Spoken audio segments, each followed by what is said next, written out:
Logan Clements, freelance event producer, and today I'm so excited to bring you another installment of my favorite tips and tricks when it comes to event planning and running your own business. This week, we're gonna tackle an issue that I've been going over again and again when it comes to virtual events, and that is speaker briefings.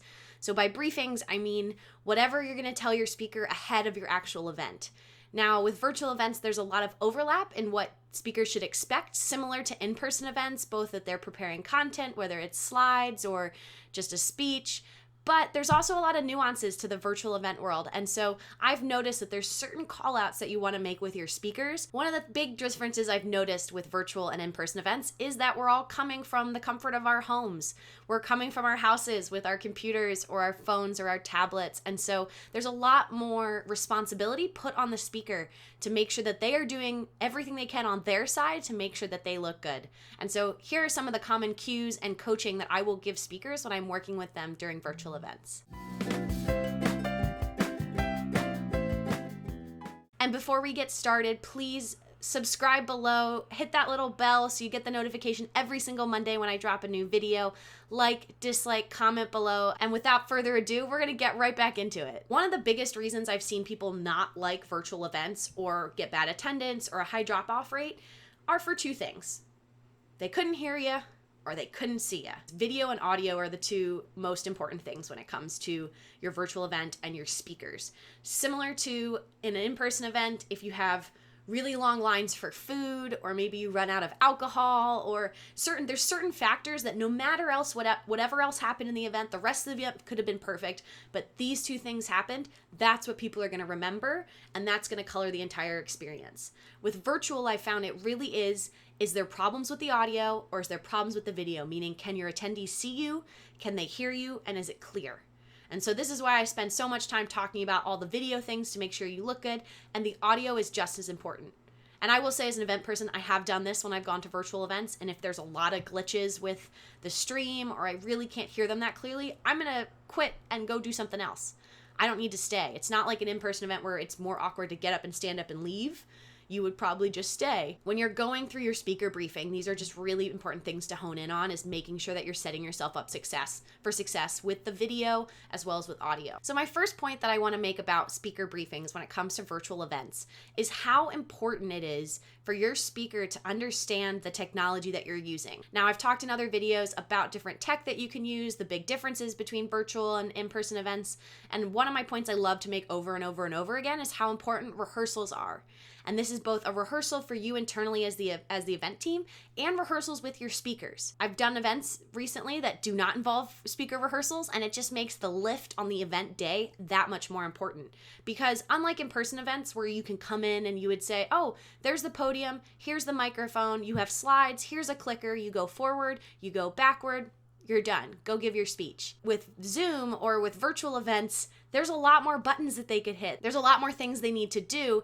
And if you look in the news, I mean, everyone's using Zoom or everyone's using these virtual tools, and they're all having mishaps and things with it. In the sense of the Supreme Court, there was one of the hearings, you could hear a toilet flushing where there's somebody who didn't learn that they needed to mute themselves. The number of TV broadcasts where you can tell they're coming to them through Zoom or through something in the comfort of their homes, and the reporter has to remind the person they're interviewing, oh, you're muted. It happens to everyone. And so the more time you can spend either preparing your speakers in person with them, and by in person I mean like this, virtually, with them on the tool that you're going to use for your streaming, the better.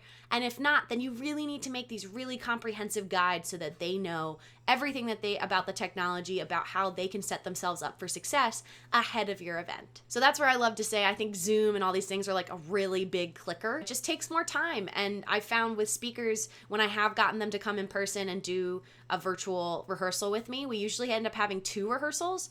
One rehearsal just to cover the technology thing. I like to kind of say it's like, let's break Zoom and hit all the buttons. And so both on not my side, but for them to know, oh, if I hit this, what will happen? If I chat here, who does that go to?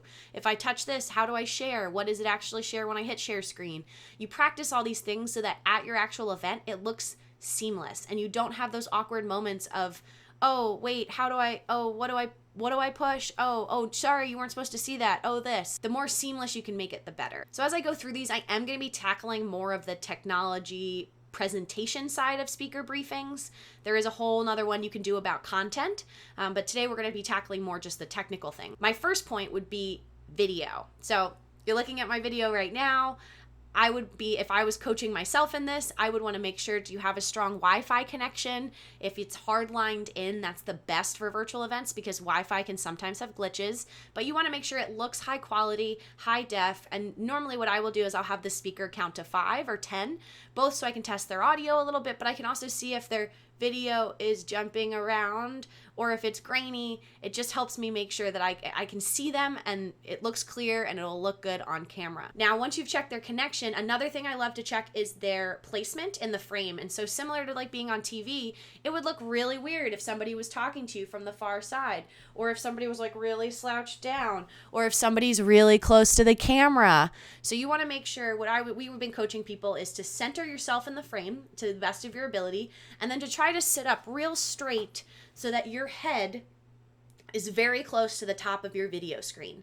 And now you can adjust this either by sitting up, by pulling your computer or your laptop or your tablet closer to you, pushing it away. You can tilt it. I would say you tilt the top of the laptop towards you. You can tilt it away. All these things you can do, but you have to have patience because I found not every speaker is coming to you from the same circumstances. Not everyone's using a laptop. I had a lot of people who have been using tablets or phones. I've had people come to me from cars. I've had people come to me from their living rooms, from a closet. I mean, you can broadcast from anywhere, which is great, but as a event producer, it does add a little bit of complication to trying to figure out how best to assist these people when you're trying to help them make sure they look good on screen. So ideally, you want someone to be centered. Probably the upper 50% of your video is where you want your face to be. If you're doing a more robust event production, this is where they might want to put graphics like your name or your title under you. And so if your face is too low, those graphics will actually cover your face. And so you want to make sure you're seated up, you're seated, it's great. Another thing I've noticed is sometimes depending on what technology they're using for streaming, it might crop you. I've worked with StreamYard, and so they have one that's a wide frame like this where you're seeing my entire background. And then they also have a crop, which comes in like right here. So if I'm slightly crooked, it's that crop will cut off my face. So this is where you want to be. You want to be centered. You want to be hair just at the top of their screen. My other point with video would be your virtual backgrounds. I found sometimes they're great. It's beautiful branding. Virtual backgrounds are awesome. I can't show you an example right now because fortunately my computer is not enabled for virtual backgrounds. But as a speaker, as a backstage manager, I definitely was spending time asking people, can you turn off your virtual background? I'd just like to see what's behind you. And sometimes their regular background looked way better than the virtual background because there are funny things like if you lean back too far, sometimes you can disappear into the background a little bit. Sometimes your hair can get cut off and it just looks a little odd. So I'm always a big fan of real backgrounds instead of virtual ones. It's definitely not something to stress over, but just a point to bring up when you're briefing speakers. If you see like here, I put up this screen behind me because that's actually, there's no door there. It's just a doorway. And so there's a sliver where you could see if anyone's walking back and forth behind me. But I found with virtual events, it's distracting when I see other people do it. So I put this little screen up and that actually then blocks off that opening, and so my background is a lot less distracting. And my final point when it comes to video is lighting. And so you'll see a lot of people who do different things with their lighting, and some people who are really good and knowledgeable, and other people who might not be thinking about how their face looks, because again, this is something when a speaker shows up to an in-person event, you've already done your tech test. You've already had someone stand on stage and make sure that their face is well lit while they're giving their presentation. You probably had people stand in for the actual speakers. Maybe you had the speakers there themselves, but it's already been tested and done. But when you're at home, they have to take care of that on their side. You want to make sure your face is well lit all the way around, no shadows, no nothing. And some people have been investing in those ring lights that you see on TV they're using a lot. Or you can do what I like to do, a little DIY. I'm sitting right in front of a window. Windows and natural lighting is the best. It just lights everything up really nicely. We even had to turn this desk, used to be facing this way, and I would get a really bad shadow on the side of my face. And now it's great. I have this beautiful lighting and it's just from sitting in front of a window. And so this might involve, if you have rehearsals with your speakers, having them just take their computer or their laptop or their tablet and walk around their house and try to figure out where the good lighting is. Again, if they don't have that, you just want to make sure that they're not sitting with their back to a window, because that back lighting is going to make them be really dark. You want to make sure it's not too harsh on one side. So We had some hacks if people were sitting with their side to the window. We just asked them to put a curtain up and then try to get a desk lamp. Ideally, you want the lighting, like you've seen in the ring lights, from behind your camera source. So for me, I'm looking at my computer. The best spot for a light or my window is right behind my camera, lighting me from the front. So lighting is another one that I definitely would review with speakers, and it's really good to do this in rehearsal if you get to have rehearsals.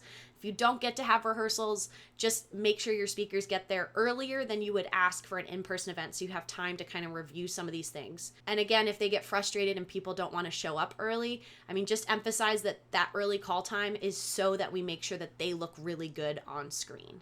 Because unlike in-person events, a lot of the technology side and the setup and the aesthetics of how they look, they're responsible for on their side, and we just want to make sure that it looks great. And so my next big tip for coming to briefing speakers when they're using a virtual event is audio. And so diving into the audio portion, I did mention earlier I would have my speakers test.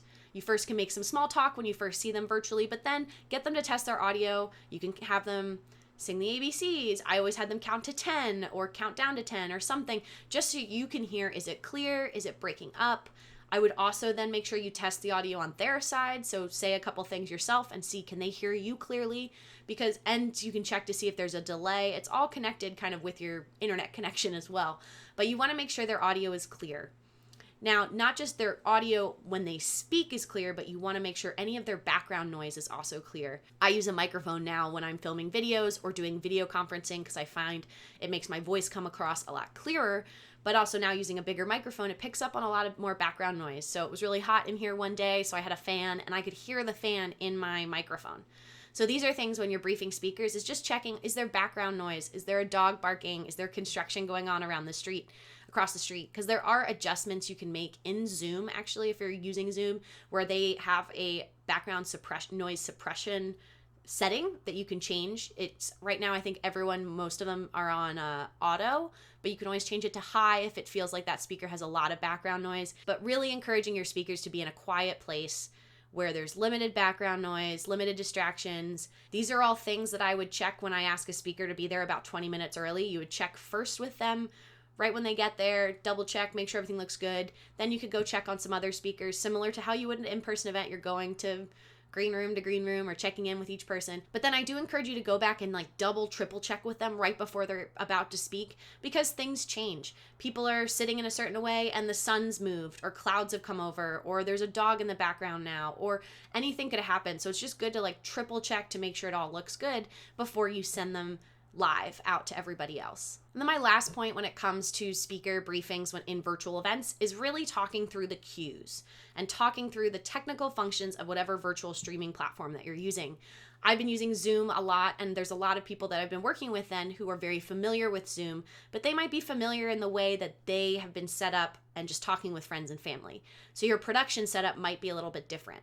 I've also found that a lot of production groups are doing things differently. So it's better not to assume that anyone knows what you're talking about when it comes to adjusting certain video settings or knowing where the chat box is in Zoom. Reiterating, here's the flow of how we're going to go today. So unlike in-person events where a speaker's cue would just be to walk, they hear their introduction, they walk on stage, they stand at the podium, or they stand with the microphone and they say something. With virtual events, it's much more similar to when they do a TV hit or a TV appearance. They're going to get that cue remotely. But also, unlike when you're doing a TV hit or appearance, sometimes you're there with an entire camera crew. You're coming to us now in virtual events from the comfort of your home. And so we don't have that camera crew who can give you the 3, 2, 1, go, cue to go. And so here's where you need to work with your speakers so that they understand when it's their cue to start. I found with virtual events, you need to kind of think through that process a little bit more ahead of your event, ahead of your rehearsals with speakers for what makes the most sense, what's the easiest way using the technology you're using to communicate that. So for example, in Zoom, we had a live studio in one of the breakout rooms, and so we used other breakout rooms as green rooms for putting speakers and prepping them, and we had to really, really emphasize to them that the minute we move them into the live studio room, even though they might be backstage and not seen on the live stream, we can still hear them if they're unmuted. That was a good call out because some speakers would forget that and get really excited and want to say hi to their friend that they see who's also backstage, and you have to be like, don't do that, don't say hi. You can use the chat box. The chat doesn't go out to everybody, which is different than other events. I had some speakers say, oh, well, I thought that chat went to all the thousands of people that were watching. For some events it does, but I just found you can't assume that any of the speakers know everything that you need them to know about the platform you're using. And so when you're doing these speaker briefings, it's really important to lay out not only their cues of here's how they will find out when they need to speak, here's how they know when not to speak, and then also just talking to them about the different functions so they know where the chat box is. They know when they're on screen, when they're not, so that they're just prepared and you're setting them up for success. At the end of the day, I think that's what it just comes back to. You're setting up these speakers for success. And that concludes my top tips, I would say, for speaker briefings. You can definitely get more into the weeds, and every single platform is different, but these were kind of my big things that I have been working on virtual event after virtual event after virtual event. They keep coming up, and I feel like they're not only just helpful for speakers to know, but you also as an event professional or just as a person. I know my video conference game has definitely improved since having to coach and work with other people, making sure they look on camera, good on camera. I have now been a lot more aware of how I look on camera when I'm just doing a regular call or a meeting, and wanting to make sure that I'm following those tips that I'm giving them. Once again, thanks so much for watching. I'm Logan Clements, freelance event producer, and this was another installment of my favorite tips and tricks about event planning and running your own business. Looking forward to talking to you guys again next week. Bye!